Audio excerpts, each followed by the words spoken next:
QQQ or QQQM? Which ETF is better for you? If you're scratching your head trying to figure out which ETF is the better option for your $100,000 investment, you're not alone.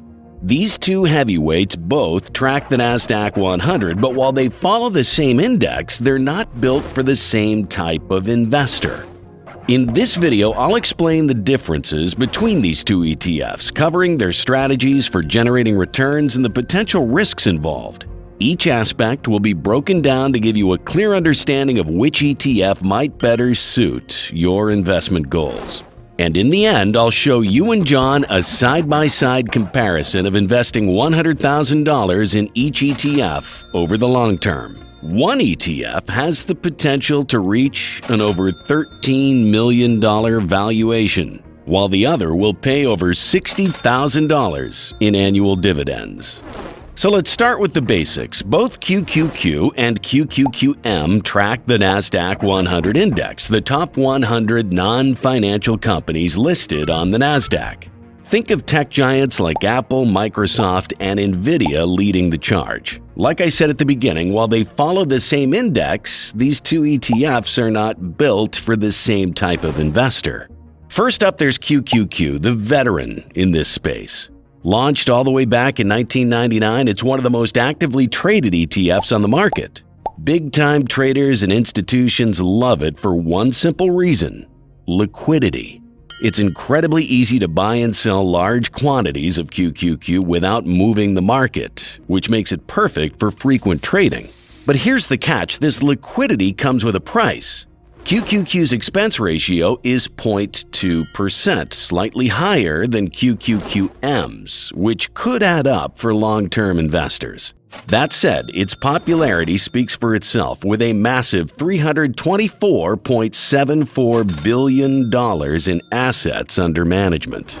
On the other hand, there's QQQM, the mini-me version of QQQ.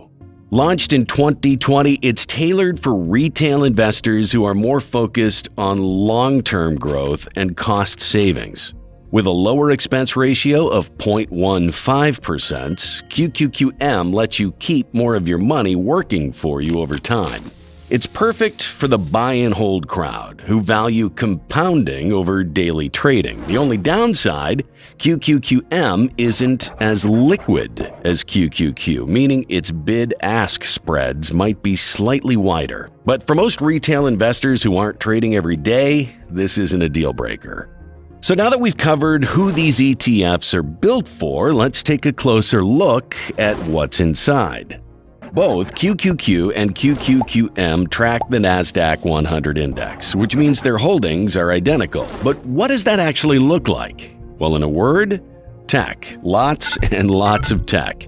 Essentially, you're investing in a basket of the top 100 non-financial companies listed on the NASDAQ, where unsurprisingly, technology dominates the mix, making up a hefty 52.85% of the portfolio. Other key sectors include communication services at 15.15%, consumer cyclical at 14.34%. After that, you'll find smaller allocations to sectors like consumer defense at 5.37%, healthcare at 4.95%, and industrials at 3.51%, with even smaller slices going to basic materials, energy, and financials. It's clear these funds are laser-focused on growth-heavy industries. Looking at the top holdings, it's a tech lover's dream. Apple takes the crown as the largest holding, making up 9.55% of the portfolio, followed by Nvidia at 8.77%, Microsoft at 8.06%, and Amazon at 6%. Other familiar names like Tesla, Alphabet, both Class A and Class C shares, Meta, and Costco also hold significant positions. This concentrated exposure to major players in the tech space is a big reason why these ETFs have seen such explosive growth over the years. But here's where things get interesting. Both QQQ and QQQM have identical holdings and sector allocations because they track the same index. The only difference lies in how much you're paying to hold them and how liquid they are. For investors who don't mind paying a slightly higher expense ratio, QQQ's unparalleled liquidity is a huge plus, especially for those making large trades. Meanwhile, QQQM's lower fees make it a no-brainer for long-term investors who plan to sit tight and let compounding do its magic. That said, this heavy focus on tech can be a double-edged sword. On one hand, tech has driven incredible returns during bull markets, but on the other, it makes these funds more vulnerable to market downturns, especially if the tech sector takes a hit. So while diversification across sectors exists, make no mistake, both QQQ and QQQM are heavily tilted toward technology and growth-oriented industries. When it comes to performance, both QQQ and QQQM have delivered some jaw-dropping numbers over the years. After all, they're tracking the NASDAQ 100, which has been home to some of the fastest-growing companies in the world. Let's start with the one-year performance. QQQ has gained an impressive 28.51%, while QQQM has delivered a nearly identical 28.46%. Since they track the same index, it's no surprise that their returns are so closely aligned. But things get a bit more interesting when you zoom out. Over the past 5 years, QQQ has returned a solid 141.45%, while QQQM trails at 76.91%. Now, before you start scratching your head, this isn't because QQQM is underperforming, it's simply a matter of history. QQQ, like we said, has been around since 1999, so it has a much longer performance record. QQQM, on the other hand, only launched in 2020, so its shorter track record limits how far back we can go when analyzing its performance. Now let's take an even bigger leap and look at the 10-year numbers. QQQ has delivered an incredible 416.16% return over the past decade. For QQQM, the 10-year data isn't available yet, but if its short-term performance is any indicator, it is on track to follow a very similar growth trajectory. This consistency comes down to one key factor. Both ETFs are backed by the same companies in the NASDAQ 100, which have been absolute powerhouses in the market. Even though these returns are relatively close, it doesn't mean both will yield the same overall return because there are multiple factors to consider when dividend investing. In the end, I will show you how other factors of these ETFs can significantly impact the final value, resulting in an additional $8 million in value. Now that we've seen the returns, let's dive into how the numbers stack up when we factor in grades like risk, expenses, and dividends. This will give us an even clearer picture of what these ETFs bring to the table, especially when you're looking at long-term investments.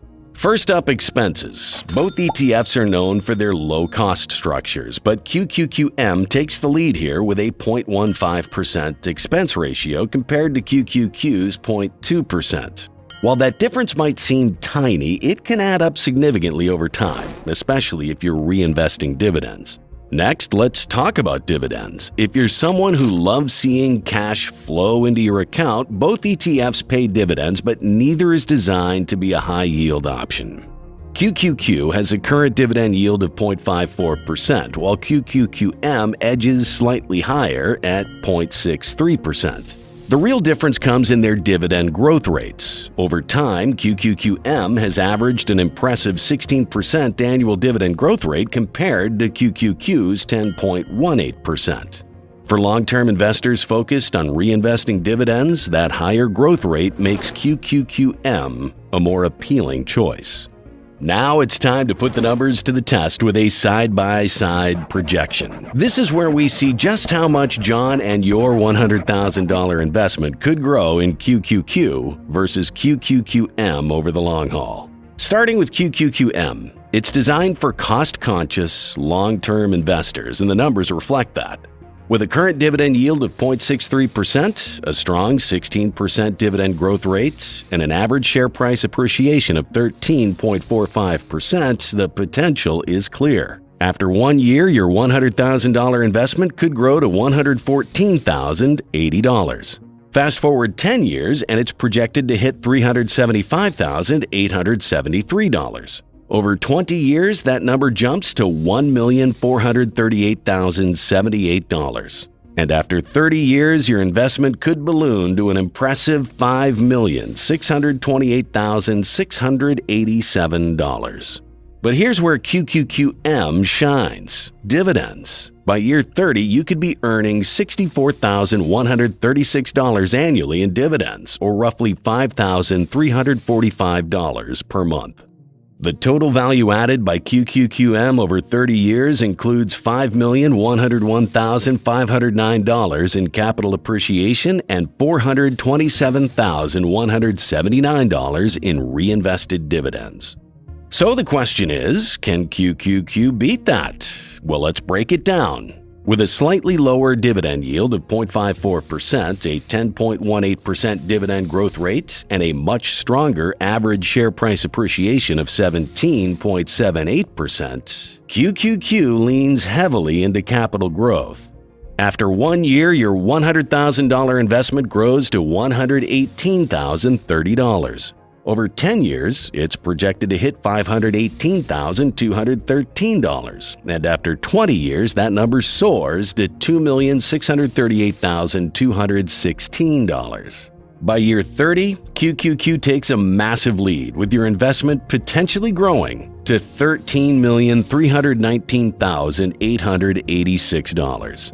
Dividends, however, are a different story here. By the 30-year mark, QQQ's annual dividends would total $6,618, or just $551 per month.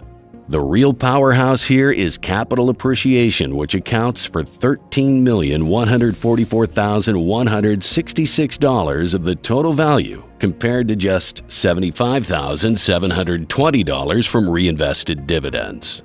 So what's the big takeaway? Well, if you're all about capital growth and can stomach the volatility that comes with it, QQQ is the clear winner. It absolutely crushes QQQM in terms of total portfolio value, with a difference of nearly $8 million after 30 years. But if you're more focused on dividend income and cost efficiency, QQQM is the better choice, offering significantly higher dividend payouts and better long-term reinvestment potential. So which ETF is right for you?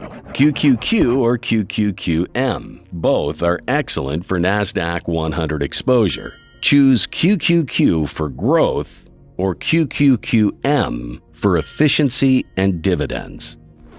Want to know the best Schwab ETFs that can deliver more than $22,000 per month? Click the video on the screen to find out.